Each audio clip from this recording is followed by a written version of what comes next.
Hello friends, I am playing with, I love my pinks, and sometimes I just use my little Artisto pad and I create fun little swatches and I play with my pinks, and so that's what I'm doing here right now, and I thought I would share it with you. I've got my rinse and my wash water, of course, in my Mead and Ceramic Too Well palette, which I love. I will be playing with my Lang palette. Such a great beginner palette. I almost feel like I could promise you'd be happy with these. I'm hearing a lot of good comments back, and the colors are just so rich and creamy, and all these beautiful colors that I love so much, the yellows and oranges and reds and pinks, and they even have a huge selection of browns. So I think they're so great for beginners, or if you're a lazy painter like me, I think they're great. I will be playing with my 8 Princeton round brush. Its companion here is that 6 long round. So let me just, I've already wet my paints with my little spray bottle, so they're all activated, ready to go. And I'm just going to play with mixing some pinks. So I'm starting with, in the My Lang palette, this is the Rose Madder. If you were using a Winsor Newton paint, which is, they are absolutely fantastic. I've painted with those since I was in college. But with the amount of painting I'm doing right now, I just can't afford to do that. So but it would be Quin Magenta or maybe an Opera Rose, something like that. You know, pick whatever pink kind of calls to you. And I'm just going to play here. So here is my Rose Madder. And that's it by itself, already beautiful. And I like to write down what these are so that when I refer back to it, I know. I don't have my little marker here. Nope. So I write, you know, what the colors are I'm getting. And then what I want to do, so there's a couple different ways you can make kind of a pastel-y pink. And one of them is, oh goodness, I probably don't have my white. I'll have to go grab it. But until then, what I will do is just add water. So I don't know if you can see that, but it's very pale. So that's one way to get kind of, look at this beautiful pastel pink. Just lovely. Let me hold that up so you can see it. So that is that is my preferred pastel pink because it's transparent. It's got that beautiful pink color still, but let me grab my white gouache. 1 second, please. And show you, hold on. I kind of moved my office around, so things are a little bit different than they normally are. So here is my white gouache. I might even play with that one a bit. And there we go. Okay. So this is, like I said, that's kind of my preferred go-to for a pastel pink. You can, though, mix some of your pink with your white paint. And I actually could have just used, which maybe I will, because gouache tends to be a little bit more opaque, and I love that transparency. So I think what I'll do is just pick up some of my white, just my white watercolor paint, which is going to be not quite so thick and opaque as a gouache. And let's just mix that with some pink. So let me come over here, pick up some of that pink, and that's a really beautiful pink. So let me put that on here. So it is a little bit more opaque, I think, from that white, but it's still kind of similar. Let's see what happens if I add more water to that. Let's see how light I can get. So that's definitely lighter. And that's awfully pretty too. So there you go. This was with the white paint. This is full, the full color, the darkest value. This is just lightened. So this is probably like 10% pigment, 90% water. A beautiful transparent color.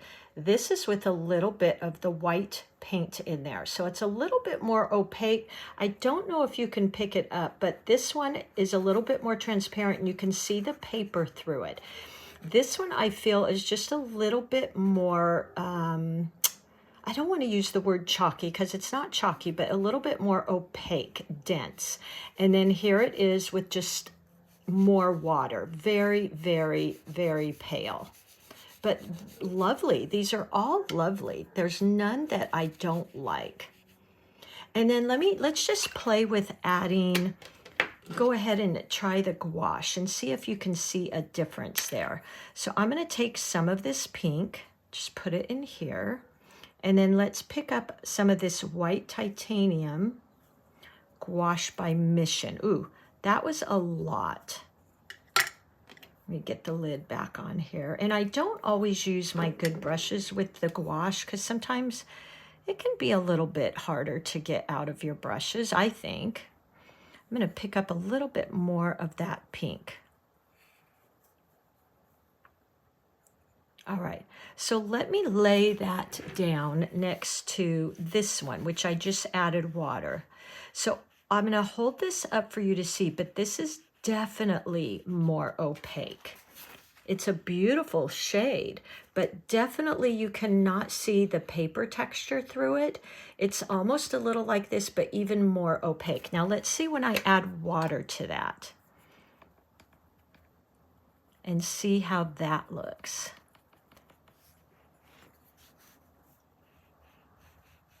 Now, interestingly, I can see the paper through that. So that's pretty to me. I like that. That gouache can really be watered down and it's beautiful. So those are kind of my pinks. The other pink I really like, let's play with just a little bit here. Let me grab some more of that pink and put it up here. So I'm going to be painting peonies because I love them. And I like those using these pinks. I like them with some yellow, which is going to give me kind of a little bit of a peachy color. So let's just mix in some of that. So kind of this orangey color, which is really beautiful. And let's put that down. So it's pretty, it's like a deep orange. Now I'm going to do the same thing. I'm going to add water to that. And we'll get this beautiful light pastel peach color. So this is with the cad yellow. And look at how lovely that is. Now I could do the same. I could add some white if you want to see that. So just picking up some of that white paint, not the gouache, and let's put it over here with some of that peach. Oh, no, not with that, sorry. With the pink and then a tiny bit of that yellow. Really pretty. Now I feel like I need, oh, I hope you can see that. Now a little bit more, just a tiny bit of that yellow again, till I get that color that I'm looking for.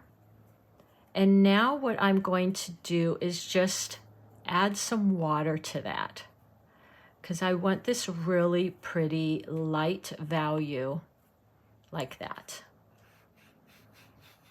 So now I've got this nice light value. I can even get lighter. So I've got these wonderful peachy colors that would be so pretty for a peony. Let's see, that's probably it. We could play a little bit with some petals.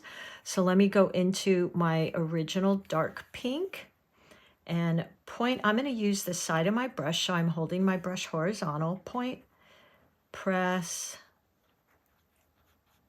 just like that. Add some water.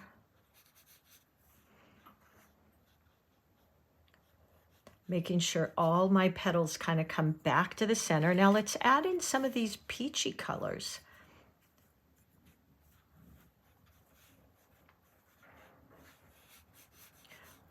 It's like a peony really kind of encompasses.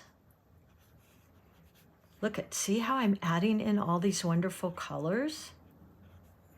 Let's see, what other color? We could go with a little bit of pink, just touching in to some of these areas. And here's our peony. I'm gonna add in some more water. Using the side of my brush. So look at how beautiful these peonies can be with all these blush colors. I love them. So pretty.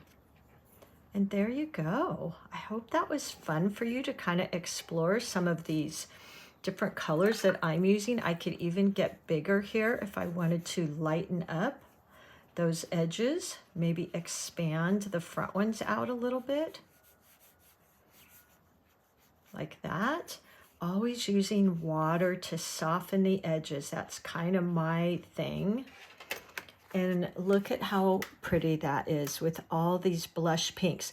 So for me, there's a lot of value in creating these wonderful little swatches and playing with whites and adding more water and maybe mixing some colors. I think is really fun. I could go in here. It's still a little bit wet, but I could go in there and just add in some of those the centers. So there you go. I hope that was fun for you. I love doing this kind of practice at night, and I hope it gave you some ideas as well, since we're going to be coming into, for me here in Southern California, peony season, and I always look forward to this season. And these are going to be some of my color palettes I go to. All right, friends, I hope that was fun for you. Happy painting, and thanks for being here.